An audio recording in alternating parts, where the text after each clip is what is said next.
नमस्ते। एक दो नहीं, पूरे 7 देशों में एक जैसा खेल चल रहा है। सवाल यह नहीं है कि ये देश कौन कौन से हैं। सवाल यह है कि क्या यह सब सिर्फ संयोग है या फिर किसी गहरी सोची समझी स्क्रिप्ट का हिस्सा। श्रीलंका से शुरुआत हुई, फिर पाकिस्तान, म्यांमार, नेपाल, बांग्लादेश, मालदीव और अब ईरान। नक्शा देखे तो साफ दिखेगा कि यह खेल सिर्फ दक्षिण एशिया तक सीमित नहीं रहा, बल्कि पश्चिम एशिया तक फैल चुका है। हर जगह एक जैसा माहौल, हर जगह सरकारी दबाव में, हर जगह सड़कों पर भीड़, हर जगह आर्थिक संकट और हर जगह यह डर कि अगला नंबर कहीं उनका तो नहीं है। श्रीलंका को ही देख लीजिए। 2022 से पहले तक बहुत कम लोग सोच सकते थे कि एक पूरा देश इस तरह ठहर जाएगा। विदेशी मुद्रा भंडार लगभग खत्म हो चुका था। पेट्रोल पंपों पर लाइनें, अस्पतालों में दवाइयों की कमी, खाने पीने की चीजें आम आदमी की पहुंच से बाहर। आईएमएफ के आंकड़ों के मुताबिक महंगाई 60% से ऊपर चली गई थी। सरकार कर्ज के जाल में फंसी हुई थी। विदेशी कर्ज $50 अरब के आसपास पहुंच चुका था। जनता का धैर्य टूटना तय था। विरोध शुरू हुआ, फिर प्रदर्शन बढ़ते गए और आखिरकार राष्ट्रपति भवन तक पहुंच गए। सरकार गिरी, राष्ट्रपति देश छोड़कर भागे। दुनिया ने इसे जनता का गुस्सा बताया, लेकिन बहुत कम लोगों ने यह सवाल पूछा कि इतनी तेजी से हालात यहां तक कैसे पहुंचे। श्रीलंका के बाद नजर पाकिस्तान पर गई। पाकिस्तान कोई छोटा देश नहीं है। सेना मजबूत है, राजनीति हमेशा चर्चा में रहती है। लेकिन 2022-23 आते आते वहां की अर्थव्यवस्था चरमरा गई। महंगाई 38 से 45% के बीच पहुंच गई। पाकिस्तानी रुपया डॉलर के मुकाबले ऐतिहासिक गिरावट पर चला गया। आईएमएफ से बार बार बातचीत, कर्ज की किस्तें, विदेशी मुद्रा भंडार कुछ हफ्तों के आयात तक सिमट गया।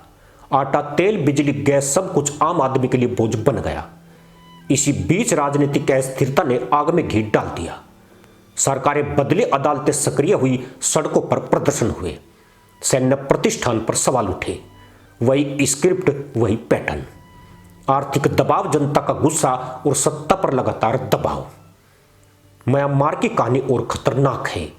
यहां मामला सिर्फ अर्थव्यवस्था का नहीं रहा। 2021 में सेना ने लोकतांत्रिक सरकार को हटाया और सत्ता अपने हाथ में ले ली। इसके बाद जो हुआ उसने पूरे देश को अस्थिर कर दिया। लाखों लोग विस्थापित हुए, हजारों गिरफ्तारियां हुई, विदेशी निवेश लगभग 40% गिर गया। संयुक्त राष्ट्र की रिपोर्ट बताती है कि म्यांमार में मानवीय संकट तेजी से बढ़ा। यहां जनता और सत्ता आमने सामने खड़ी हो गई। देश के बड़े हिस्सों में सरकार का नियंत्रण कमजोर पड़ गया। यह सिर्फ तख्ता पलट नहीं था, यह पूरे राज्य तंत्र के बिखरने की प्रक्रिया थी। अब नेपाल की तरफ देखिए। अक्सर लोग नेपाल को शांत देश मानते हैं, लेकिन अंदर खाने असंतोष लंबे समय से जमा हो रहा था। बेरोजगारी, भ्रष्टाचार, राजनीतिक अस्थिरता और युवाओं का भविष्य अंधेरे में। विश्व बैंक के आंकड़ों के मुताबिक नेपाल की प्रति व्यक्ति आय बहुत कम है और बड़ी संख्या में युवा रोजगार के लिए विदेश पलायन कर रहे हैं। सरकारें बदलती रही, लेकिन हालात नहीं बदले। सड़कों पर विरोध, सोशल मीडिया पर आक्रोश और व्यवस्था पर अविश्वास बढ़ता गया। यह भी वही पैटर्न था, धीमी आंच पर पकता असंतोष। बांग्लादेश की कहानी थोड़ी अलग, लेकिन संकेत वही है। एक समय बांग्लादेश को आर्थिक सफलता का मॉडल माना जाता था, लेकिन 2022-23 के बाद महंगाई बढ़ी, ऊर्जा संकट गहराया, गैस और बिजली की कटौती आम हो गई। युवा आबादी बढ़ी है, उम्मीदें ज्यादा हैं, लेकिन अवसर सीमित होते जा रहे हैं। जब उम्मीद और हकीकत के बीच फासला बढ़ता है तो असंतोष जन्म लेता है। यह यहां भी देखने को मिला। मालदीव छोटा देश है, लेकिन रणनीतिक रूप से बेहद अहम। इसकी अर्थव्यवस्था पर्यटन पर निर्भर है। कोविड के बाद पर्यटन में गिरावट आई, सरकारी आय घटी और कर्ज बढ़ा। इसी बीच राजनीति में खींचतान तेज हुई। बाहरी दबाव और आंतरिक असंतोष ने सरकार को कमजोर किया। यहां भी वही संकेत दिखाई दिए।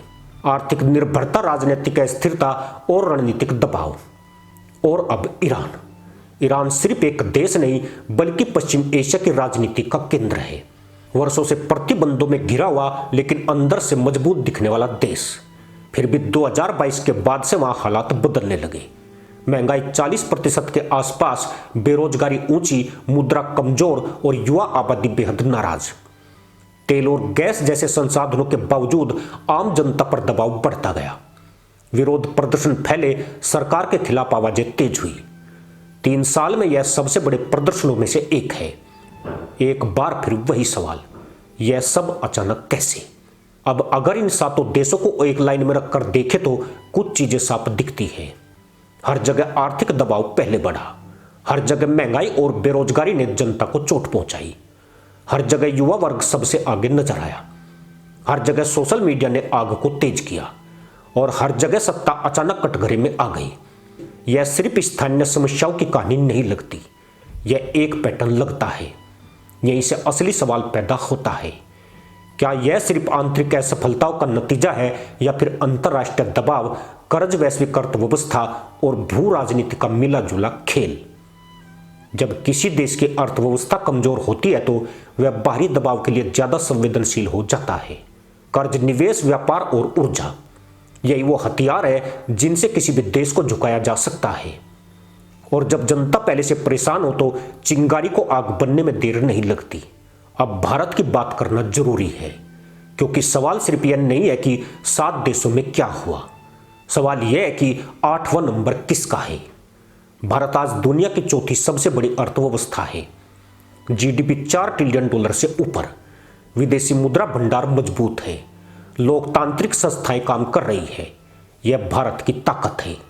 लेकिन क्या इसका मतलब यह है कि भारत पूरी तरह सुरक्षित है? जवाब है नहीं। भारत के पड़ोसी देशों में जो हो रहा है उसका असर भारत पर पड़ना तय है।